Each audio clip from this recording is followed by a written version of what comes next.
The simplest explanation is often the best explanation. But is that true when it comes to diversity and inclusion? I'm Dr. Jonathan. I work with organizations to make them inclusive, and I'm on a mission to help 1 million people like you to make your workplace inclusive. Get your pen and paper ready because we're talking about the problem with using a simple approach to diversity and inclusion.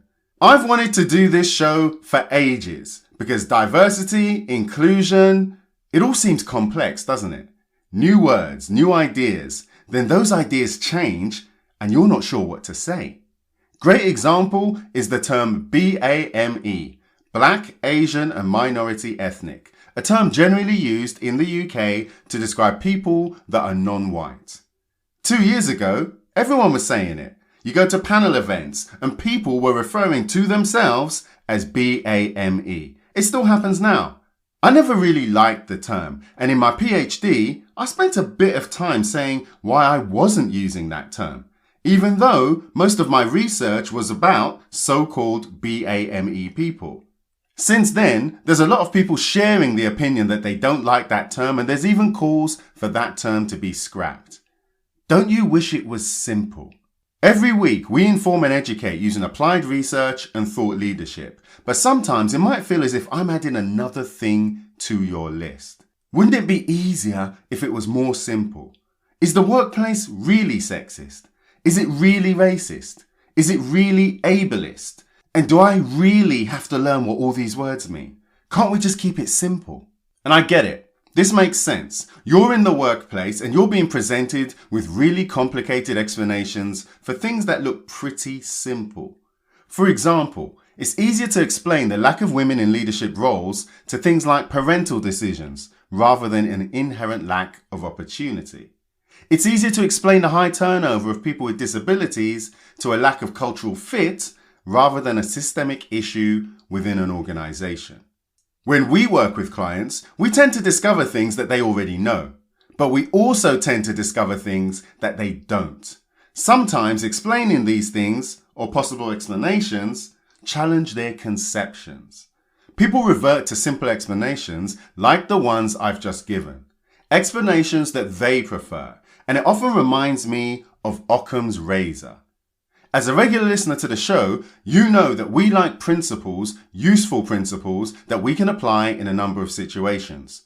Occam's razor is one of them, but it's also open to abuse.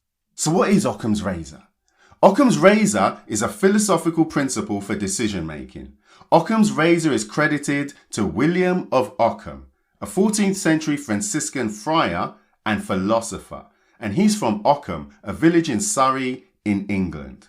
One of the Latin translations of this principle, Occam's razor, is entities should not be multiplied unnecessarily. Now, this has been adopted or reinvented by scientists in several ways. So you may have heard a version that says something like, among competing hypotheses, the one with the fewest assumptions should be selected. Or, when you have two competing theories that make exactly the same predictions, the simpler one is better. The simple version, pardon the pun, is all other things being equal, the simplest explanation is the preferred explanation. So if you've got two or more theories to explain an outcome, you should choose the most simple theory, the most simple explanation, the one with the least moving parts. You want to avoid multiplying entities if it's unnecessary. So that's what Occam's razor is. It's about simplicity. Occam's razor is also known as the law of parsimony. When I say parsimony, it reflects being frugal, a desire not to spend, not to use resources. So we want to make the best use of what we've got. Now, apparently, he didn't actually use the term Occam's razor, but I always thought it was a pretty cool name and a cool idea. And I'm not alone. Stephen Hawking, Albert Einstein, Sir Isaac Newton, they've all been tied to this principle. Occam's razor is used a lot by scientists who are exploring the natural world. But is it as useful in the social world? Well, Occam's razor is great if the two theories predict identical results.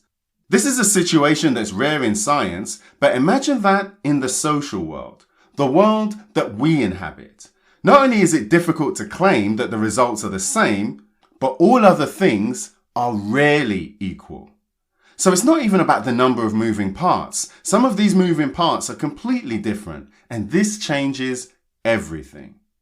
Running towards the simple explanation is closely related to being dependent on common sense. And that's one of the 7 most common mistakes that organizations make on their inclusion journey.